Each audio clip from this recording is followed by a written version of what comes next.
and folks who wrote my slogan, thank you, Belinda, it's time for a healthy change, I was elected.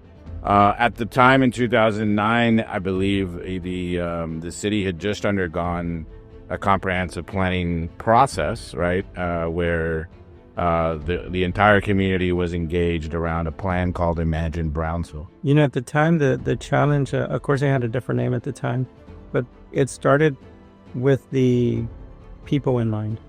We really wanted to make a community difference, and this is one of our big community projects that was unheard of for its time. You know, the challenge itself was going to break a lot of rules for government.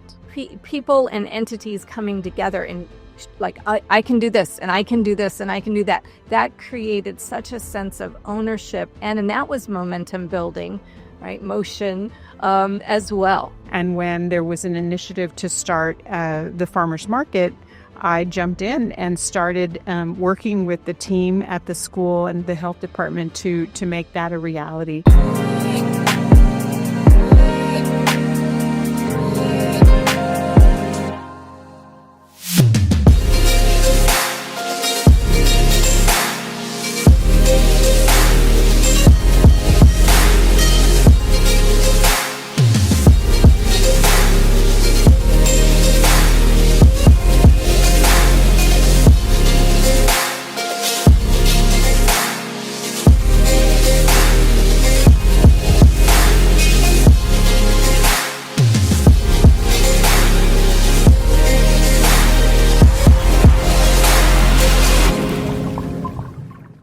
Hello, and welcome to the first episode of a new series called Brownsville In Motion.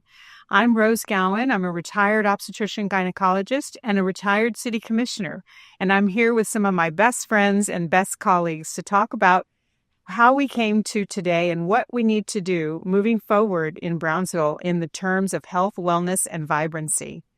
I'd like them to introduce themselves. Belinda? Sure. Hi, everybody. Belinda Reiniger with the UT Health Houston School of Public Health in Brownsville, and I serve as the regional dean for the location. Hello, everyone. Art Rodriguez, working with the city of Brownsville as their health and wellness director. Hello, everybody. My name is Ramiro Gonzalez. For the purposes of this podcast, I worked at the city for 13 years as a city planner, and then finally as a director of government and community affairs. And so I'm happy to be here and look forward to the conversation. Wonderful. So let's get started. In 2007 is when Dr. McCormick, the dean of the School of Public Health, came to my office and asked me whether I wanted to participate in clinical research. This series is to talk about what happened after that. In 2009, I decided to run for city office, and there were several things happening in the world, in the city at that time. President Obama had just been inaugurated. The first long-range plan that the city embarked upon was in process, and the School of Public Health had begun a wonderful and really inclusive community outreach program that was rooted in science. Belinda, can you tell us about that? Sure, I'm glad to.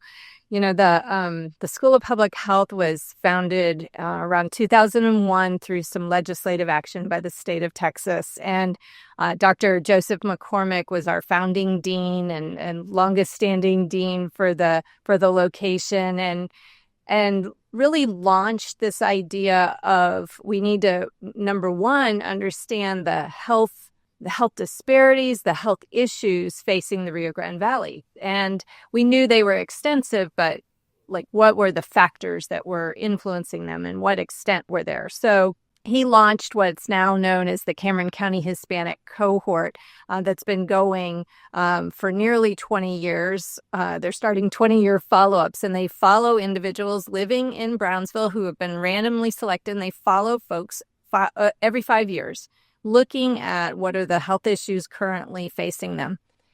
Not only did the school have that element, like this, what's happening in terms of disease conditions, but as well, my focus has really always been around intervention research, like doing something about it. So here we had this new understanding, growing understanding anyway, of the health issues, and then developed a team, and you're going to hear about some of that. And we got to work with all of you through partnerships in doing work to make a difference, to improve things. So, just because we had the health issues in the past doesn't mean we had to have them in the future. So this kind of dual-fisted approach was where the School of Public Health went forward. But I will say from the beginning, there was this real focus on creating partnerships. Certainly incredible partnerships with the people in Brownsville, community organizations, individuals, the city, as you're going to hear about throughout this work. So that came to fruition from the very beginning. There was a collaborative action board that was established since 2003, and literally hundreds of people and organizations have been a part of that over the years to create a network that allowed us to know one another, have a common vision of what we were doing, and then I feel like once you were elected, Dr. Gowen, things just really kind of catapulted forward. So it was a nice partnership foundation, and then it just took off. So thank you for that. And what was inspiring to me was that it was science, but not science to sit on a shelf.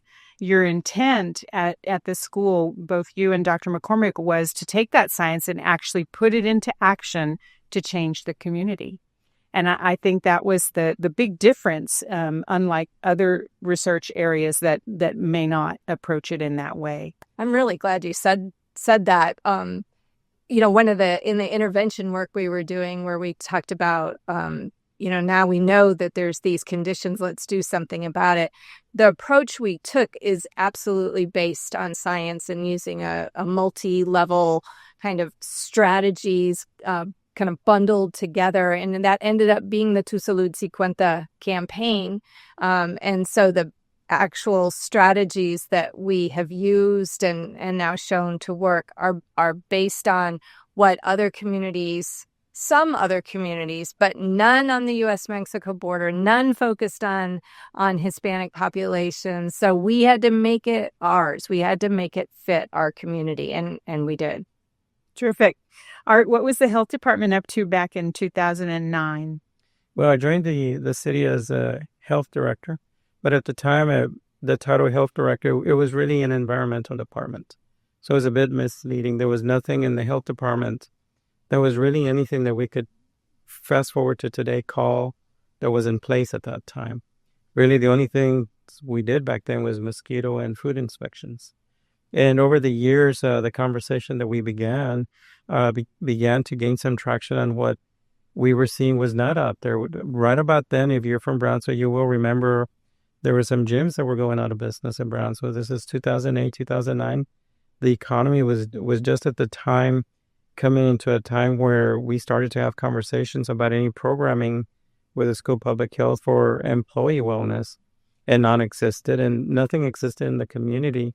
So the conversation for the health department was taking a step back, looking at the health department, and putting the pieces together in a way that it began slowly the trek we're on today, where it really truly led to what we're called today health and wellness, for specifically not only as it speaks to wellness for the employees, but wellness out in the community.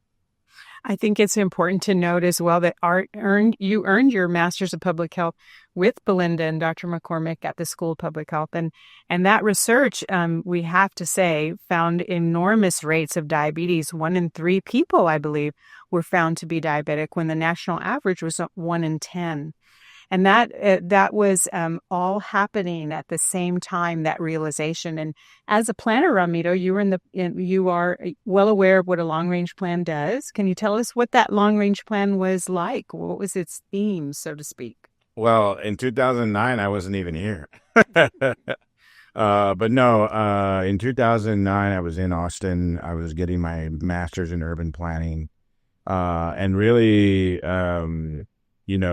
the reason I studied urban planning was because I thought, well, 1, it was of interest, but 2, because I thought it was a way that I could make a difference in my community, right?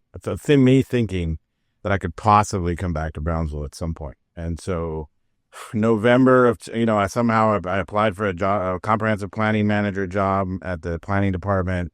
It was about November 2009 when I got the call that I was hired. And actually I spent about they wanted me to start right before Thanksgiving, I remember. And so I moved back before Thanksgiving.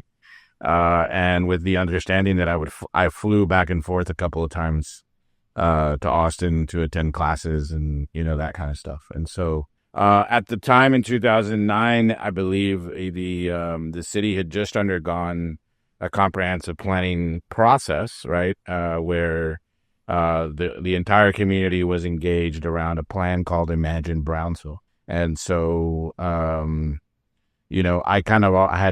was kind of on the tail end of when I came in. But it was, right in the heat of the moment when you were there. And so I believe it was I think it was adopted in late 2009, I think maybe so. very early 2010. And so really that laid a vision for the city, what people wanted. Now, not most plans, but a lot of plans, sometimes they get shelved, right? They get on the shelf. They never become necessarily implemented, but I know, one of the things that we did was I think we implemented it. If you were to go back and do an analysis of the implementation of that plan, I could safely say maybe about 60 to 70% of that plan is done, right? And so we can get into other details about the plan, but And it was very collaborative, right? It was an approach where the 7 or 8 entities were going to clasp hands, so to speak, and really work towards solutions I think there were 5 pillars, or I forget exactly, but the pillar that was health and wellness impacted, let's say, job force, because if you were workforce ready, that would mean you needed to be healthy and be able to be employed for a normal amount of time, as opposed to have to quit early because you either got sick or had to take care of someone that was sick. And in urban planning, the built environment, as you can definitely tell us, is very connected to how healthy we are. Are there sidewalks? Are there bike lanes and bike trails and such? And then health department, what was it going to mean to the economy of the city if the next generation saw all of our children become diabetic? And so it became an important thing for me, the practicing physician at the time, seeing one patient at a time, 20 patients a day. I didn't see how I was going to make a difference in my home that you were moving back to at that rate. There was no way I could change a generation of people in that time. And what did it mean for my own children? And so that's the framework of how I decided that I needed to do something else. And when there was an initiative to start the farmers market, I jumped in and started working with the team at the school and the health department to make that a reality. And that process led me to really talk with city administrators and understand that they really didn't understand what that meant to say that the next generation would be highly, if not entirely, diabetic. And I decided to run for office, which, at that time I rarely voted, much less think about running for an elected office. But in 2009, thankfully, with the help of a lot of friends and folks who wrote my slogan, thank you, Belinda, it's time for a healthy change, I was elected.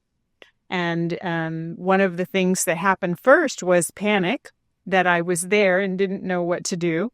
And I said, Belinda, you've got to find me some money, because they're not going to give me any money to do anything with. And so tell us what you did, Belinda.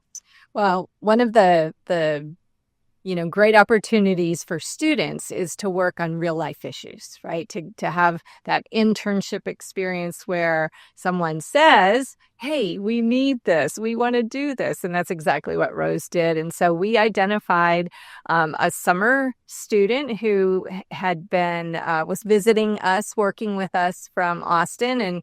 And our team came together and we said, okay, Mitch, we need you to look at other cities, kind of similar in size to Brownsville, and see what kind of grant money they are bringing in. Where are they looking for grants? What kinds of grants are they writing, so that we can get an idea of where we sit on the landscape of competitive grant writing, or bringing in grant dollars into a city to do health and wellness and vibrancy kinds of activities.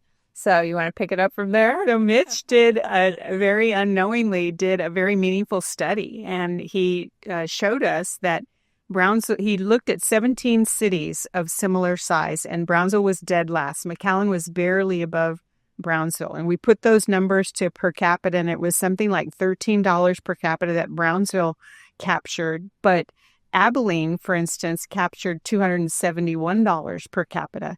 Well, come to find out, Brownsville did not have a grants department, a dedicated grants department.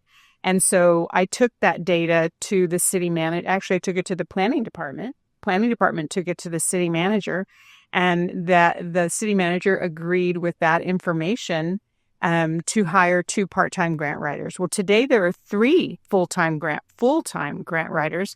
And in 2024, the city captured over $14 million in grant money.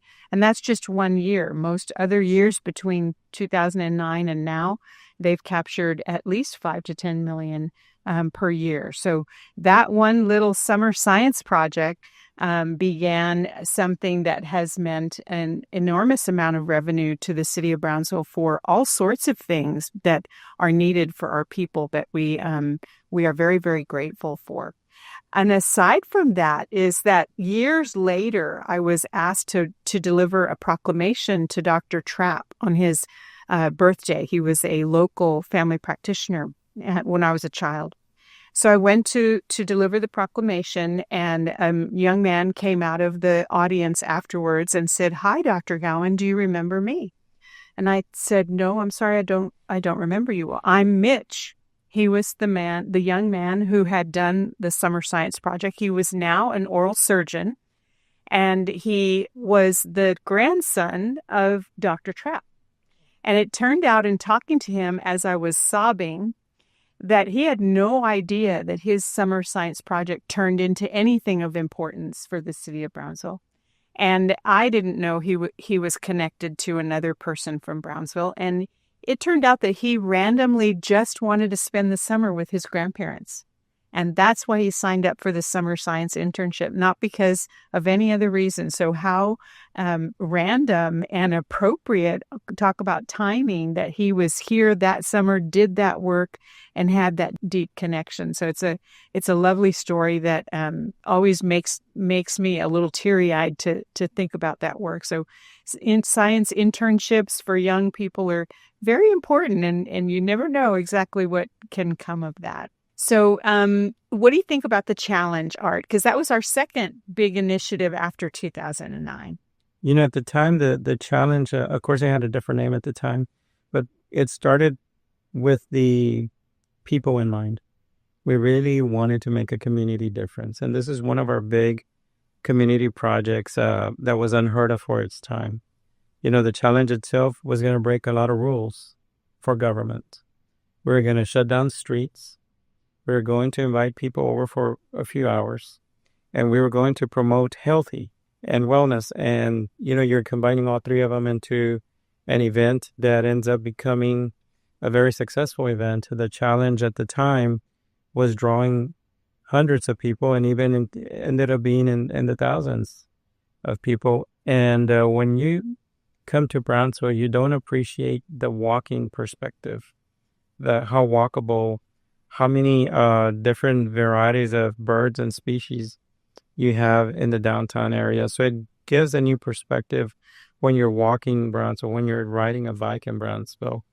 And with every cyclopia that we had and every challenge that we had, those 2 activities started to bring people out. But the challenge itself, at the time, we had a big sign-in at one of the local gyms. And you and I had gone trying to look funding for it. And at the end, we had not collected enough funding for shirts. But we had, I think, $500 that was left to be able to put the registration for the challenge RGV, and we went to, I want to say it was Gonzalez Park Gym, Yes. Park Gym, and it was full. People were standing everywhere trying to register for our first challenge RGV. And we're again breaking the rules again. We're asking people to come out for 12 weeks for a weight loss program where the community will actually open up for them the gyms that at that time we didn't have many options, but we were getting people to at least take advantage of what few we had with the main trail and the parks. So our first few years, we were actually having a lot of conversations about people using the parks and even the sidewalks. And we were learning as we were going, and we're learning that the citizens say, well, I don't have sidewalks in my neighborhood. I can't ride a bike in my neighborhood. So the challenge RGV was really important for us because in the health department, we were learning about what people wanted, but they didn't have. We also were learning that weight loss was a real thing. We did it in January and we ran it through April, and people were really on board working together and collaboratively. And it was that collaborative spirit that brought people. I'm going to let you say the story about how we got the rest of the shirts that evening, because that to me is one of the most important pivotal points about getting us at the city to understand the importance of the challenge.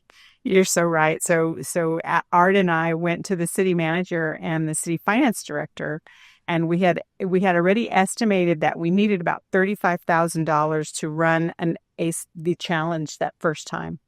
So we went and explained the high rates of diabetes and how this was important for workforce and economic development and so on and so forth. And the answer was no. We do not have extra money to give you. So no, not that we'll give you $5 and it was no.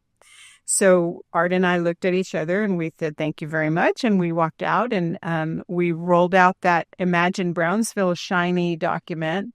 And, it was an opportunity, we thought, for those entities to put their money where their mouth was. Now is the time that you can come together and support an initiative that gets people to try on healthy eating and active living for 3 months of the year. So we went entity to entity with our hands out. And in 2 weeks, we had $35,000. So we went back, gave the money to the city manager, and they were very surprised. I remember their faces. And then I remember Art asked, well, could we have another 500 to 1,000 for T-shirts? And the answer was no. No, you can maybe have a couple hundred. So we had the couple hundred T-shirts made. Then fast forward to the night of registration at Gonzalez Park, where there was hundreds of people there, and people were complaining they didn't have a T-shirt. Where's my T-shirt? You promised me a free T-shirt. And so the city manager walked in and he told the parks director something or other, and they started pulling out driver ed T-shirts, any kind of T-shirt for any kind of event that ever happened. They had stray T-shirts for, so that everybody got a T-shirt before they walked out. And then after that night, he said, "Okay, I'll give you the money for the T-shirts for next year." But it took calling on that long-range plan and saying, "Okay, entities, you promised you were going to work together. Here's an initiative that is based in science, that is worthwhile and going to affect all of you. So jump in." And they did. They each hosted an event for many years, and a lot of their employees sign up every single year. So it has been a challenge to get started and a challenge for our people as well. But it grows every year, doesn't it? It does. It does. Yes. So I think we're in our 16th event. So the first one was in like 2008, 2009 in that area. And every year, so we started with, 400 to 500 people that first season, but now we regularly register 2,000 plus. So it's really grown. And, I think thinking back, thinking back on it, the partnerships and the work we were doing before the challenge started was essential. Like, we had to have good messaging. We had to form those partnerships, create, solve this problem, start this market, do these things. so that we could refine our discussion about it. Because it's one thing to talk about healthy food choices and physical activity, and it's different messaging to talk about weight loss. And, at the time when we said, okay, let's now talk about weight loss, that was very unusual. Like, people didn't just talk about like, oh, I'm going to go lose weight, or I'm on a diet, or I need to lose weight because of whatever reason. People just didn't talk about it. So by going forward and saying, okay, we're going to make this public. Like, the first challenge we built like these little, like, you'd have your scale, and we had like little tents so that people could go in and make it really private. We were thinking nobody's even going to want to weigh in front of anybody else. I mean, now we have thousands of people. It's still, private, but forget the tents. They were blowing everywhere. I mean, it didn't work really like the way we planned. But the point being that people are comfortable talking about it. People sign up in teams. People sign up with their friends and family. There's discussion about, no, I need to lose weight. There's a healthy way to do it. It's going to be better for my health outcomes. So I feel like not only does it help people lose the weight and keep it off and understand that weight loss is necessary for better health outcomes. Like, people now get that, but it's also that it's just okay and it's normal, and we're going to have these discussions, and I want to have support about it. So now, you mentioned the other day how it's hard to find a weekend without a run, walk, a health exercise event these days, which is very nice to see. Yeah, I mean, there's always something going on, right? Whether it's, and let's not talk about only Brownsville. I think there's the island, there's Harlingen. Let's talk about those communities. That's kind of the pillars, but there's always something, whether it's, an Ironman thing or a gym thing or a 5K or a run walk, or there's even kids events, right? I've seen kids events too.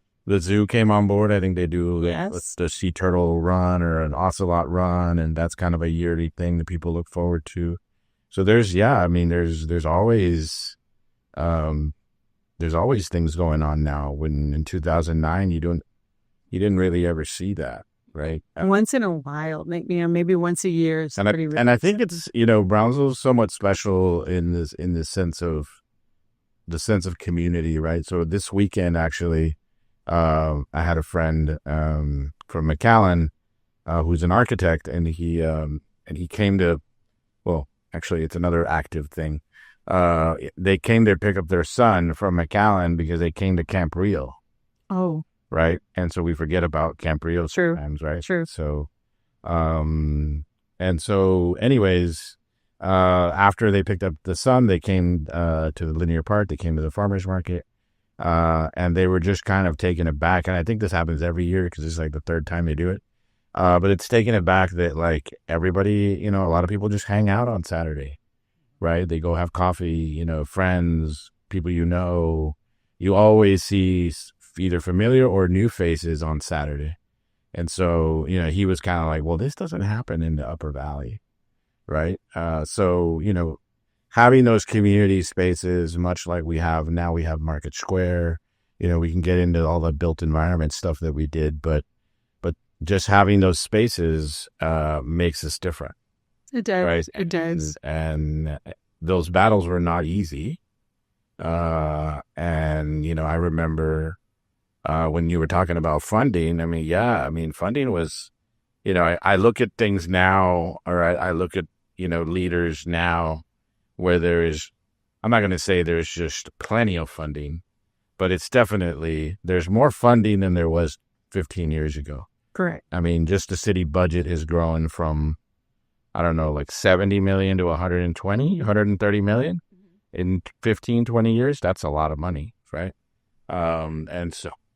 So I remember that, you remember the days where it was a struggle, right? And, it's interesting that, reminding people of that is always good because, it wasn't always as easy. Art, you're still there, right? I'm sure it's still difficult, but it's a little easier than it was, Well, it's easier to have the conversation now. Yeah. I was on the trail this weekend, and I noticed how Morrison Road, people now run in groups.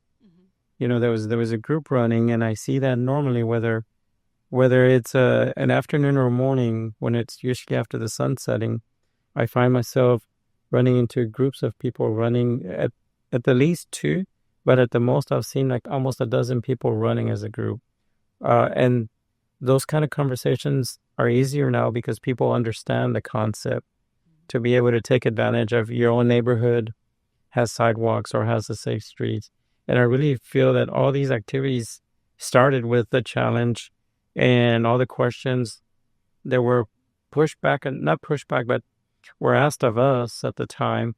What can we do to do this? And the challenge was really another catalyst project for us to go and think of other ideas.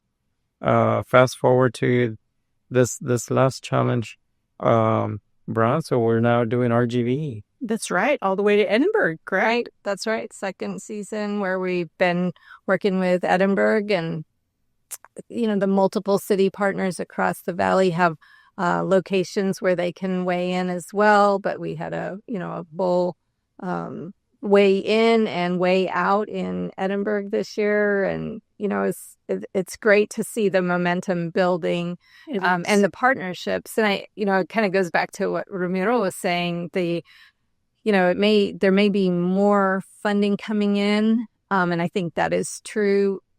But the fact that there's never enough money, right? Of course. There's never enough, and at the beginning, people and entities coming together and like I can do this, and I can do this, and I can do that. That created such a sense of ownership, and that was momentum building, right? Motion, as well, and that.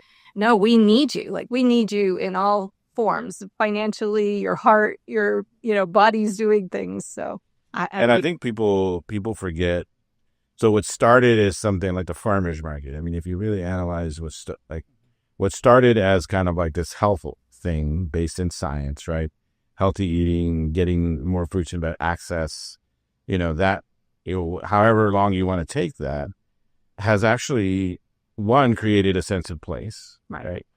Two, but we could talk about probably a whole episode on the businesses that have come out of the farmers market. That kind of would be an interesting, 7th and Park, Crepe Town, Warbler. There's cilantro sauce. Think about kind of the economic ripple of just kind of starting that. And you started with 3 or 4 tenths. Now it's probably 30, 35 tenths. Soon to be, hopefully, the cannery, right? Which, that was more of, okay, you created a sense of place for 20 years. Why not make it permanent, right? That's kind of the vision of the cannery, right? Which is, and it just so happened to be, it's right there. Right? Timing is everything. Timing is everything. There's a whole story on the cannery. That's a whole episode. That's in and of itself. But there's a lot of stories. But you know what I mean? But overall, that economic impact of, now, because as they say, small business creates community, right? That's what makes us special, not the Chili's of the world, not right. Nothing against those. Every community wants those and needs those. But what do visitors come and visit? What do people take away from Brownsville? Is that special, that's what nice coffee shop, local. That's what everybody's looking for, whether you travel to Brownsville, Austin, Paris, wherever. You're always looking for that kind of local place. We need to add the challenge itself. Also added a lot of gyms into the conversation. Yeah. I started the first one was because of the lack of gyms. That's right. You find gyms of every specialty, a women's only gym, Hard Knocks. People want to exercise, but in a very niche way. And then what trickled down after the gyms was the meal preps. Mm-hmm. So the challenge has really, I see, directly taken an approach that we began as a community, but you see private sector now buying in and developing their own customized meal preps, customized gyms. And you're even now seeing clubs, running clubs, cycling clubs, that I feel came from those initial challenge RGV, the first ones, we were including everything. We were bringing everything into the activities. We were doing Zumba, we were doing dancing, we were doing cycling, we were doing walking. So anything that could get people activated. And I think that's the importance of the first years. It was activating however people felt they needed to be activated in group mindsets or teams. I think you reminded me, we did set 3 world records during the challenge seasons.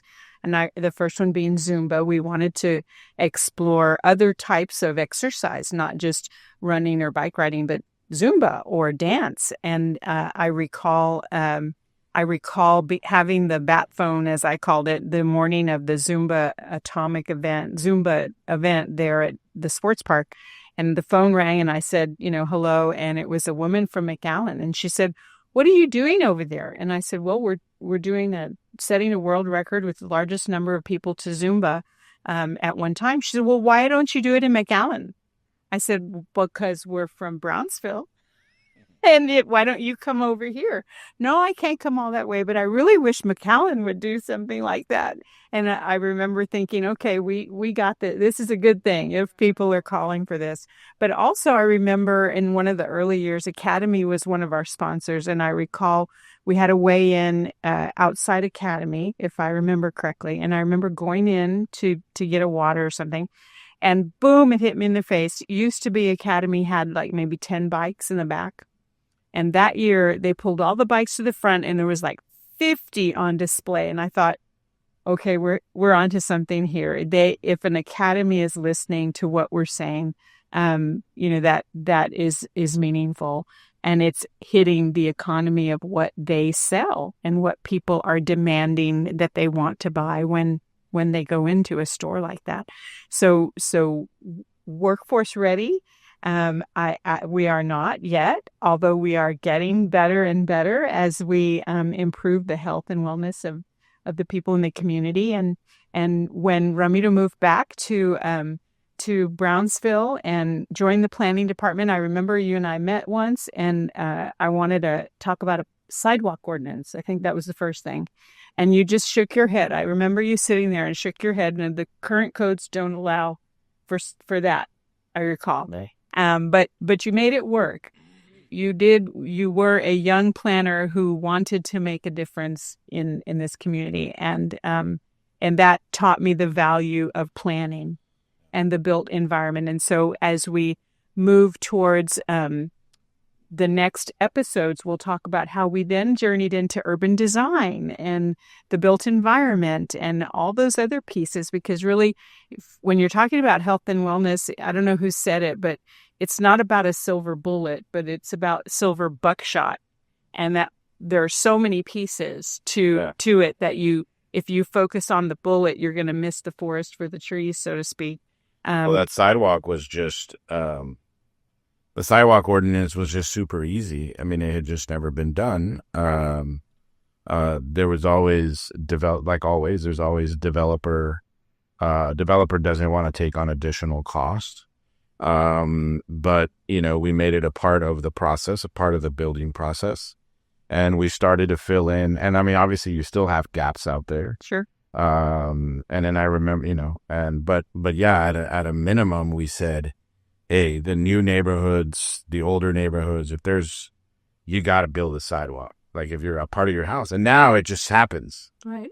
Right. And it's interesting to see that, because there are other stories about, the battles we fought with people on filling in gaps or didn't see the value. Like I remember when Charlie Clark Nissan was building their new dealership, they actually applied for a variance and we denied it. The city denied it, because they didn't want to fill a gap, right? Or they didn't want to build it because there was nobody next to them. And I said, yeah, but a couple of years from now, there's going to be somebody there. Right. And sure enough, right, that whole side of the expressway from, Cheddar's all the way to Starbucks has a sidewalk. Yeah. Right. Exactly. So, anyways. So, Belinda, repeat, please. How have we done over these 20 years, almost 20 years, in rates of diabetes? Well, that's a great question. And we've been looking at the trends for diabetes, for obesity, and really evaluating lots of different aspects of all of the different programs that we've been working on. So there's a lot to say about this, but I think probably the punchline is that we're seeing where the rest of the state is showing increasing rates of diabetes and obesity, that our region in particular, based on the Cameron County Hispanic cohort data that I mentioned earlier, while we started off higher and we still are higher, our rates are going down. Where we're showing an 11% decrease in diabetes. And those kinds of trends, those happen for a reason, right? Those happen because changes in a trend line because of the good work, right? The partnerships, the efforts, and I believe at all levels, right? It's the policy work, it's the built environment work, it's the extensive programming, it's the opportunities to be healthier and changing norms. All of those pieces feed into that. So I think there's great work that we can point to and celebrate, and there's still needed momentum. Like we have to keep going. We're not done. I'm so impressed with the level of partnership to make what has happened sustainable. It wouldn't have, if one entity, actually, I don't even think if one entity would have done one little piece of it, it probably wouldn't be sustained. But, we're talking about a trajectory of work because lots of partners came into it. And I think over the years about the Tu Salud Sí Cuenta exercise classes, these free exercise classes all around Brownsville, implemented in partnership, but like in churches, in schools, in parks, and wherever we could, so that we're reaching as many people as we can to complement what's happening in gyms and right in sidewalk, like all of that. I think what incredible partners. I mean, I think because it's very easy in my observation, it's very easy to have a one-off. Yeah. Like that's what I always tell people that want to do events or want to do things. Like it's very easy to do a one-off. It's very easy. It's very hard to sustain. I think what you're saying is basically the sustaining has turned into kind of ingrainment in the community. Exactly. Right? Like people just think about, maybe you don't even think about it. Right. You wove it into the culture. Right. Yeah. Right. And speaking of culture, in 2014, as a team, Robert Wood Johnson acknowledged some of the work through the Culture of Health Prize in that same year for cities using a different model, the All-America City also. And that one year, the theme was healthy communities. So in 2014, a lot of the work that had been done up to that time was acknowledging, and the Collaborative Action Board that's out of UT Health, the teamwork that's fast forward to today, we continue to have the conversations, but along the way, we pick up people who acknowledge the work that's being done. That's right. That's really important because it validates the work, but it also broadcasts it to the rest of the country and potential funders, so that when the grants department writes their next grant, they can show their gold medals, if you will. And a funder may be much more likely to feel secure about giving that money to an organization such as ours. And I mean, I would, it's kind of changed the wiring a little bit, right, of people, right? Just kind of that sustained effort. But there's still, I think, this is very, very recent, but obviously I have a daughter that's 5 years old. And when I grew up in Brownsville, this option wasn't available. But I could tell you, like we sent her to an outdoor school, right? The Ebony Pod, which I think is great. But I could tell you, like initially, it was kind of like, is that really something? Is that a thing? Right? Like, and so even my parents were like, really? And so at the, kind of the culture tells you like, okay, you go to school, you go to traditional school, right? But I can tell you, I let my daughter make the decision, and I had asked her, like, where do you want to go, this or that, right? Because we had already tried it. And she was very, very consistent. that she wanted to go to the outdoor school, and she did. And it's funny talking about wiring, right? Now when she has friends over at the house or whatever, the friends that she went to the school with, like, they can't play inside. They have to go outside, and that's good, right? Yeah, they need to play outside. And the traditional friends, let's say traditional school friends, right, it's more indoor based, and it's kind of an interesting. That is interesting. Yeah, and so it's interesting to see how that, because we talk about camping, we talk about being outdoors, we talk about that's healthy in just the most basic of levels, right? I'm curious to see how that would transpire over the years with her, right? Will she want to be outdoors more than me, right? I mean, even though I played golf and I was kind of more outdoorsy, right? But sure, it's just interesting to see what happens. So we have so many more stories to tell, but for today, we want to thank everybody for tuning in, and some of the next stories that we can tell kind of pique their interest. Where we can talk about Market Square, downtown revitalization. We can talk about the now health department has so many more pieces to it. You want to say a word about? So today I mentioned I started with one title, environmental health. Today we've actually separated the health department into 3 pillars: the health pillar, the wellness pillar, and the animal services. We operate under one health, understanding how they all impact each other, and opened some new facilities that are very unique for my health department, running a laboratory for vector-borne diseases, mosquitoes in the common language word, but also hiring positions, people doing work that you won't find anywhere: entomologists, epidemiologists, veterinarians, doing work that some would consider specialized. But if you want to grow your community to the next level, we need to have those conversations. That's terrific.